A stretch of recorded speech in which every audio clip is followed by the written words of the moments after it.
Salam, hər vaxtınız xeyir olsun. Kanalıma xoş gəlmisiniz. Suallara qaldığımız yerdən davam edirik. 101. A məntəqəsi ilə B arasında ən qısa məsafə xəritə üzərində 33,3 sm olarsa, xəritənin miqyasını hesablayın. A məntəqəsinin coğrafi koordinatları verilib, B-ni də veriblər. Gəlin bunu ilk öncə çəkək. Deməli, A yerləşir 50 dərəcə şimalin dairəsində. B yerləşir 70 dərəcə şimalin dairəsində. A-nın coğrafi uzunluğu 120 dərəcə şərq uzunluğu.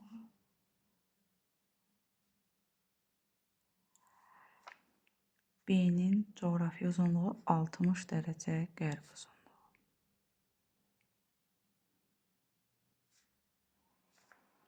Deməli, nöqtələri qeyd edək. Bura A olacaq. B də 70-60 dərəcə qərb uzunluğu. Burada B. Məntəqənin biri buradadır, biri də buradadır.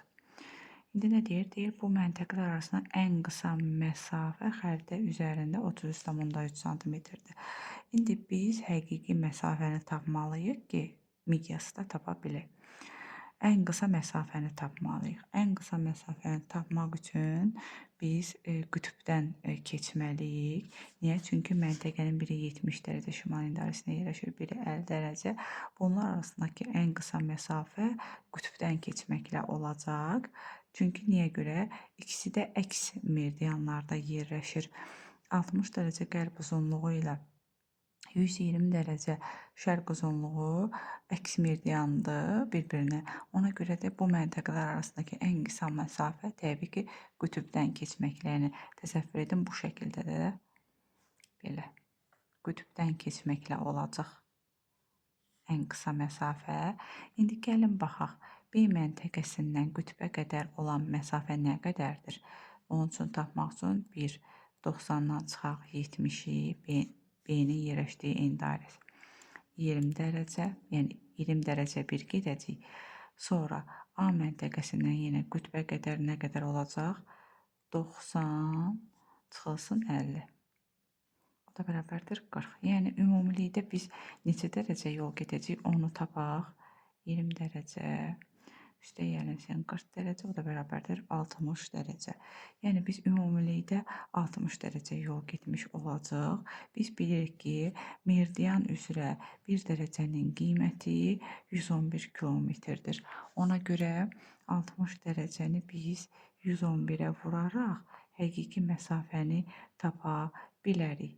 Həqiqi məsafəni də tapdıq. Bizə xəritədəki məsafəni də verib 33,3 sm. İndi biz miqyası asanlıqla tapa bilərik. 6660 bölünsün 33,3. Birbaşa ilə mən cavabı yazıram, vaxt getməsin. 200 kilometr. İndi bu izahlı miqyasdır. İndi gəlin bunu ədədi miqyasa çevirək. Ədədi miqyasa çevirmək üçün 200-ün yanına 5 sıfır gələcək. Niyə? Çünki kilometri santimetrə çeviririk də, yəni 100 minə vururuq. 1, 2, 3, 4, 5.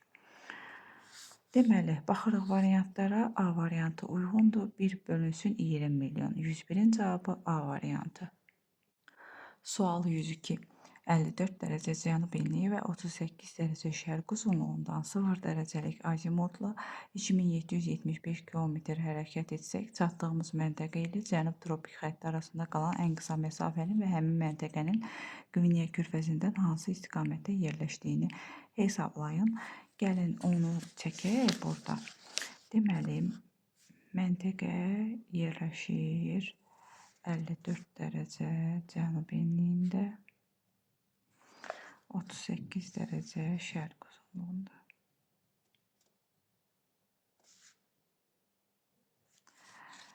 Deməli, bu məntəqədən biz 0 dərəcəlik azimutla, yəni şimal istiqamətində gedirik.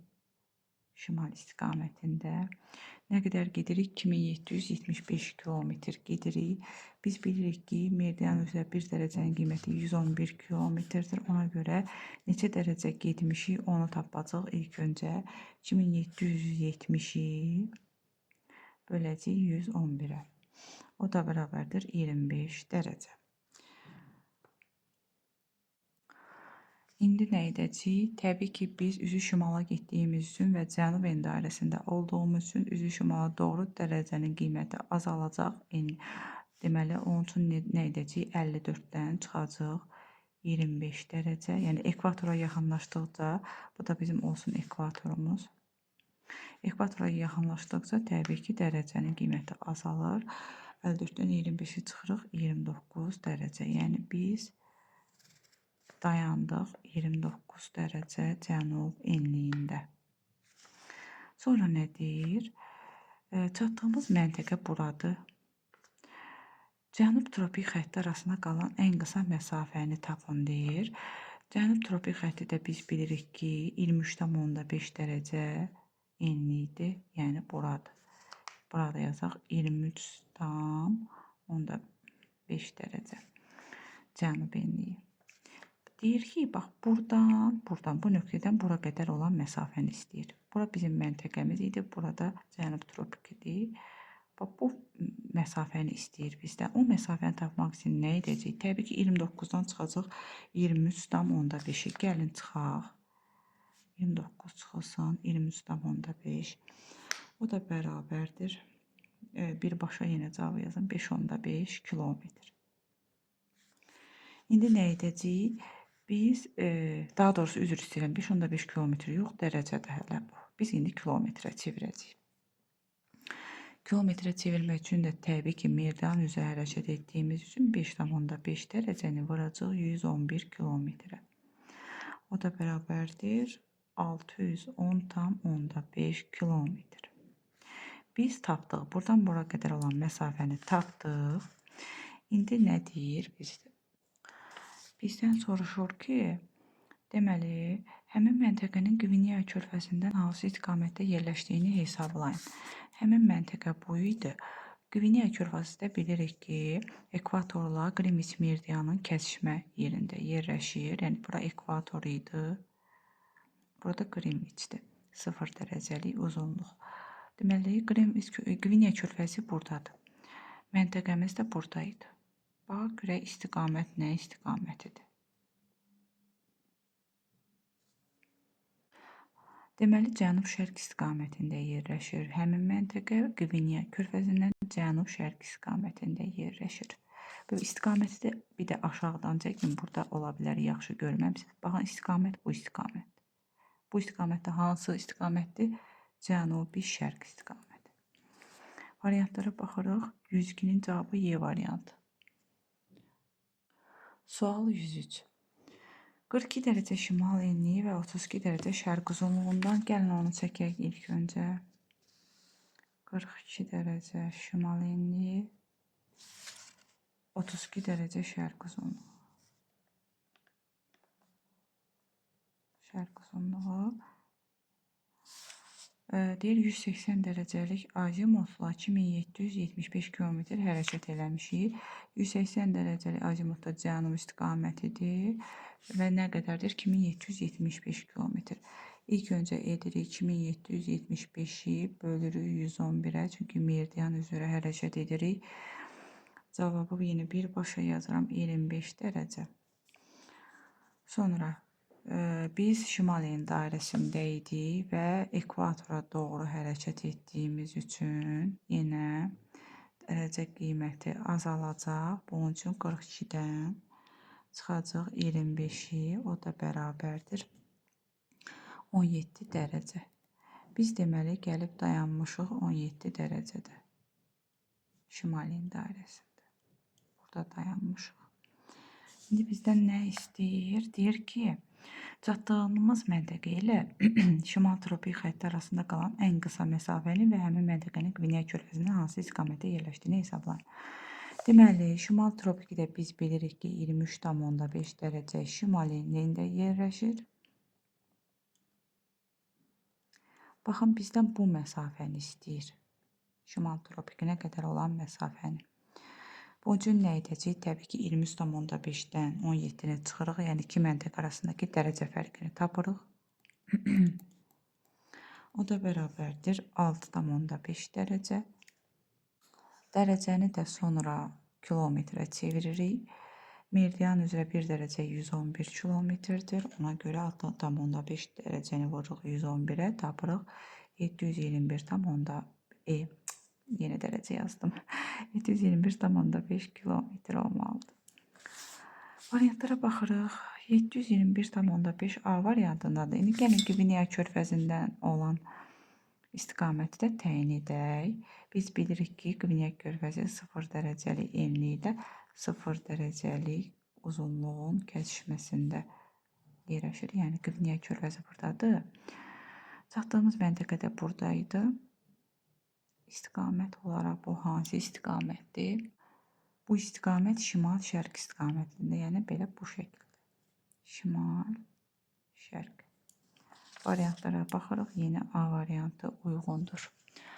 Doğru cavab A variantı. Sual 104. Coğrafi koordinatları 62 dərəcə cənub en dairəsi və 62 dərəcə qərb uzunluğu olan məntəqədən yerin mərkəzindən keçməklə xəyali ox keçirilərsə, onun digər ucu hansı coğrafi koordinatlara malik məntəqədən çıxar?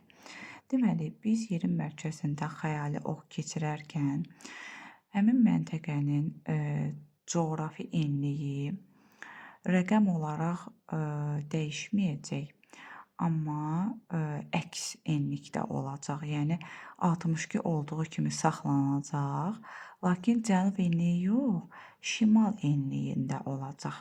Yəni belə. Məntəqənin enliyi olacaq 62 dərəcə. Şimal enliyi rəqəm dəyişmədi. Amma uzunluq dəyişəcək. Uzunluğu dəyişdiyini tapmaq üçün biz 180 dərəcədən 62 dərəcəni çıxmalıyıq. Gəlin çıxaq onu. 180 dərəcə çıxılsın 62 dərəcə.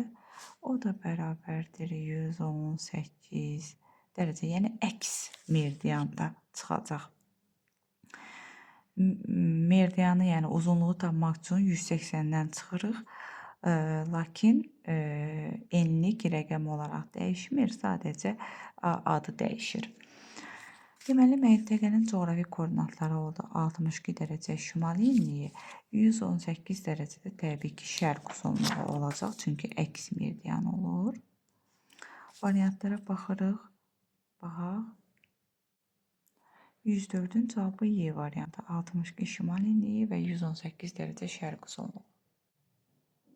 Sual 105. 105 də yenə eyni tip sualdır. Coğrafi koordinatlarını verib, yenə yerin mərkəzindən xəyali ox keçirilibsə, bir digər ucu hansı coğrafi koordinatlara malik məntəqədən çıxar? Yenə baxın, enlik rəqəm olaraq dəyişməyəcək, lakin ad olaraq dəyişir. Olur 73 dərəcə cənub enliyi, lakin uzunluq həm rəqəm olaraq, həm də ad olaraq dəyişəcək. Bunun üçün nə itirdik? 180-dən çıxırdıq 73-ü. O da bərabərdir 107 şərq uzunluğu. Variantlara baxırıq. B variantı uyğundur. 73 dərəcə cənub enliyi, 107 dərəcə şərq uzunluğu. 105-in cavabı B variantı. Sual 106. Bakı şəhəri ilə 180 dərəcəlik uzunluq fərqinə malik və onunla eyni enlikdə yerləşən məntəqədən yola çıxaraq əvvəlcə 0, sonra 180 dərəcəlik azimutla eyni meridian çevrəsi üzərində 11100 kilometr məsafə qət edən təyyarənin coğrafi koordinatlarını müəyyən edin, deyir çatacağı məntəqənin. Deməli, Bakı bildiyimiz kimi yerləşir 50 dərəcə şərq uzunluğunda. Deyir, Bakı şəhəri ilə 180 dərəcəlik uzunluq fərqinə malikdir. Bunun üçün nə edəcəyik? 180-dən çıxacaq 50-ni.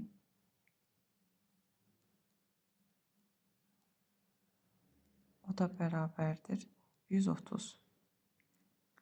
Əgər 180 dərəcəlik uzunluq fərqinə malikdirsə, Bakının əks meridianında yerləşir. Ona görə 180 dərəcədən çıxırıq. Yəni digər məntəqə yerləşir 130 dərəcə qərb uzunluğunda. Yəni bunlar əks meridiandır.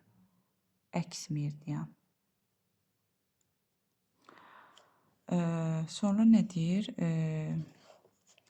Eynilikdə yerləşən məntəqədən yola çıxırıq. Əvvəlcə 0, sonra 180 dərəcəlik azimutla getmişik eyni meridian çevrəsi üzərində.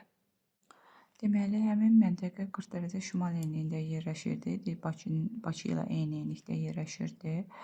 Və 0 dərəcə deyirsə, biz deməli şimal istiqamətində getmişik.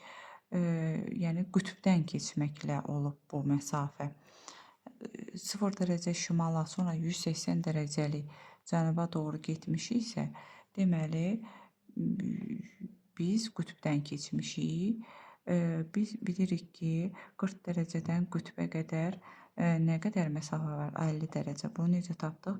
90 çıxılsın 40, o da bərabərdir 50 dərəcə. Ümumilikdə də 111.000 kilometr, yox 11.100 kilometr məsafə qət edibsə, biz bunu gəlin dərəcəyə çevirək. Bunun üçün meridian üzrə 1 dərəcənin qiymətinə bölürük, o da edir 100 dərəcə. Yəni, buradan bura 50 dərəcə gedibsə, buradan burada 50 dərəcə getmiş olacaq. Yəni, elə gəlib çıxır təyyarə Bakıya. Yəni, toplamda 100 dərəcə yol gedib, qütbən tapdıq bayaq 50 dərəcə bura qədər gedib, 50 dərəcə də yenə Bakıya qədər. Deməli, qütbdən keçməklə olub bu, dərəcə qiyməti olacaq həmin məntəqənin, yenə Bakının coğrafi enliyi olacaq. 40 dərəcə şimal enliyi, 50 dərəcə şərq uzunluğu. Variantlara baxaq. 106-nın cavabı D variantıdır. Keçdik 107-ci suala. Sual 107. Qrafikdə 5 fərqli çayın xəritədəki uzunluqları və aid olduqları xəritələrin miqyası verilmişdir. Həqiqi uzunluğu daha çox olan çayı müəyyən edin. Gəlin birinci məntəqəni müəyyən edək. Birinci çayı daha doğrusu. Birinci çayın biz həqiqi uzunluğunu tapmaq üçün təbii ki, miqyası vurmalıyıq xəritədəki məsafəyə. Birinci çayın miqyasını göstərir, baxaq. Deməli, miqyasını göstərir 2, xəritədəki uzunluğu göstərir 20 sm. Yəni, 20-ni vuracaq 2-yə, edəcək 40 kilometr. Bu birinci çayın uzunluğuydu. İndi gəlin ikincini tapaq. İkincinin miqyası 6-dır, xəritədəki uzunluğu 8-dir. 8-i vururuq 6-ya, edir 48 kilometr. Bu ikinci çayın uzunluğudur. Üçüncü çayın uzunluğunu tapmaq üçün miqyas 8-dir, xəritədəki məsafə 16-dır. 16-nı vuracaq 8-ə, o da bərabərdir 128 kilometr. Dördüncü çaya baxaq. Dördüncü çayın deməli miqyasının kəmiyyəti 12-dir. Xəritədəki uzunluq olub 10. Bir dəqiqə, bir də baxım dəqiq. Yox, xəritədəki uzunluq buradır. Mən getdim, bura çıxdım. Xəritədəki uzunluq 12-dir. Elə miqyas da 12-dir. 12-ni vuraq 12-yə, o da edər 144 kilometr. 5-ci çaya baxaq. 5-ci çayda da 6 miqyasdır. 18 də 18, bir dəqiqə, yox, miqyas olub 18. Miqyas olub 18. Xəritədəki uzunluq olub 6. 6 vurulsun 18. O da bərabərdir 108 kilometr. İndi çayların uzunluğuna baxaq. Ən uzun olan çay hansı oldu? 144 kilometr olan, yəni 4-cü. Variantlara da baxırıq. C variantı doğru cavabdır. 108-ə baxırıq. Cədvələ əsasən uyğunluğu müəyyən edin. Tədqiqat metodları verilib, bir də xüsusiyyətləri verilib. Kartoqrafik, tarixi, müqayisə, coğrafi modelləşdirmə. A-ya baxırıq. Coğrafi hadisələrin qrafik və simvollar vasitəsilə hazırlanmasına və öyrənilməsinə əsaslanır. Bu coğrafi modelləşdirmədir. Yəni A aid olacaq 4-ə. B-yə baxırıq. Coğrafi hadisələrin fərqli və oxşar cəhətləri təhlil edilir. Müqayisə ediriksə, yəni fərqli və oxşar cəhətləri təhlil ediriksə, müqayisədən istifadə edirik, yəni B aiddir 3-ə. C-yə baxırıq. Müxtəlif məzmunlu xəritələrin öyrənilməsi kartoqrafik metodda idi, yəni C aiddir 1-ə. D-yə baxırıq. Coğrafi obyektlərdə baş verən dəyişiklikləri öyrənir. Bu isə təbii ki, aiddir tarixiyə. Yəni 2-yə D. Deməli 1-ə C, 2-yə D, 3-ə B, 4-ə A variant olaraq 108-in cavabı D variantıdır. Sual 109. AB xətti üzrə relyef profilinə uyğun olan qrafiki müəyyən edin. Kəsmə yüksəklik 5 metrdir. Deməli, biz hər iki tərəfdə də dağı görürük. Dağdan sonra düzənliyə enmişik. Həm bu tərəfdən, həm də bu tərəfdən düzənliyə, yəni çökəkliyə doğru gedirik də, yəni hündürlük azalır. Buradan da Ağsu çayı axır. İndi gəlin baxaq ilk öncə B-nin hündürlüyünə. Kəsmə yüksəkliyi 5-dir. Deməli, B olacaq, bura 80-dirsə, bura olacaq 85, burada 90-dır. B 85 ilə 90 arası bir yerdə olmalıdır. Gəlin bunu yazaq. B 85-90 arası bir yerdədir. A-ya baxaq. A isə bura 80-dir, bura 85, bura 90, 95, 100. A da deməli 95 ilə 100 metr arası bir yerdədir. İndi gəlin baxaq. C ilə Y avtomatik olaraq çıxdı sıradan. Niyə görə? Çünki biz hər iki tərəfdən dağdan düzənliyə doğru gedirik. Yəni hündürlük azalmalıdır. Burada isə əksinə göstərib. Burada da yəni düzənliyə enmə istiqaməti yoxdur. C və Y getdi. A-ya baxırıq. Biz dedik ki, A 95 ilə 100 arasında olmalıdır. Amma burada görürsünüzmü? A 90-dan aşağıdır. Deməli, A variantı da çıxdı sıradan. B-yə baxırıq. B-də A-nı 90-dan yenə kiçik verib. Amma halbuki A 95-dən böyük olmalıdır. B-də çıxdı. Deməli, elə D variantıdır. A həqiqətən 95 ilə 100 arası bir yerdədir. B də 85 ilə 90 arasındadır. Bəli, hər iki tərəfdən də biz düzənliyə enmişik. Hündürlük azalıb. Deməli, doğru cavab 109-da D variantı. Sual 110. Şimal yarımkürəsində yerləşən A məntəqəsində günəş şüalarının il ərzində maksimum düşmə bucağı 53,5 dərəcədir. Deməli, məntəqə şimal yarımkürəsində yerləşirsə, həmin məntəqəyə günəş şüalarının maksimum düşməsi üçün günəşin şimal tropikində zenitdə olması lazımdır. Yəni 23,5 dərəcə şimal enliyi. Biz buradan tapırıq ki, günəş hansı enlikdə zenitdədir? 23,5 dərəcə şimal enliyində zenitdədir və biz günəşin zenitdə olduğu enliyi bilirik, maksimum düşmə bucağını da bilirik. Artıq biz düstura əsasən coğrafi enliyi tapa bilərik. Bunun üçün nə edirik? Təbii ki, 23,5 dərəcənin üzərinə, yəni günəşin zenitdə olduğu tropikdir. Şimal tropiki olduğu üçün üstə gələcək. Niyə? Çünki digər məntəqədə şimal yarımkürəsində yerləşir.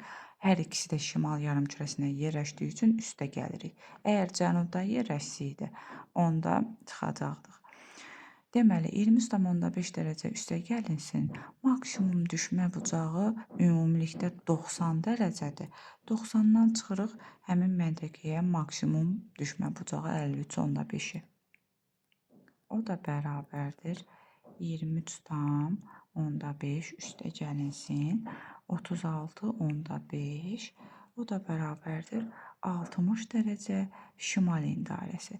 Deməli, məntəqənin enliyini tapdıq. 60 dərəcə şimal endarəsi. Deyir ki, həmin məntəqədə Günəş Bakı şəhərindən 100 dəqiqə tez çıxır. Əgər Günəş tez çıxırsa, deməli həmin məntəqə Bakı şəhərindən şərqdə yerləşir. Çünki biz bilirik ki, şərqdə yerləşən məntəqələr özündən qərbdə yerləşən məntəqələrdən saatda irəlidədir. Dərəcədə də irəlidədir. Ona görə biz 100 dəqiqəni dərəcəyə çevirib Bakının yerləşdiyi coğrafi uzunluğun üzərinə gələcəyik. 100 dəqiqəni də dərəcəyə çevirmək üçün biz bilirik ki, 1 dərəcə 4 dəqiqədir. Ona görə də 100 dəqiqəni bölərik 4-ə, taparıq neçə dərəcədir? Deməli, olacaq 25 dərəcə. Biz bilirik ki, Bakı yerləşir 50 dərəcə şərq uzunluğunda. Həmin məntəqənin də yerləşdiyi coğrafi uzunluğu tapmaq üçün 50-nin üstünə 25 dərəcə gələcək. O da edəcək 75 dərəcə şərq uzunluğu. Deməli, məntəqənin coğrafi koordinatları oldu 60 dərəcə şimal endarəsi, 75 dərəcə şərq uzunluğu. Variantlara baxırıq. A variantı uyğundur. 60 dərəcə şimal enliyi, 75 dərəcə şərq uzunluğu. Bu videoluq bu qədər. Gələn test tapşırıqlarında görüşmək üzrə. Kanalımıza abunə olmağı unutmayın. Videolarımızı paylaşıb bəyənməyi unutmayın. Sağ olun.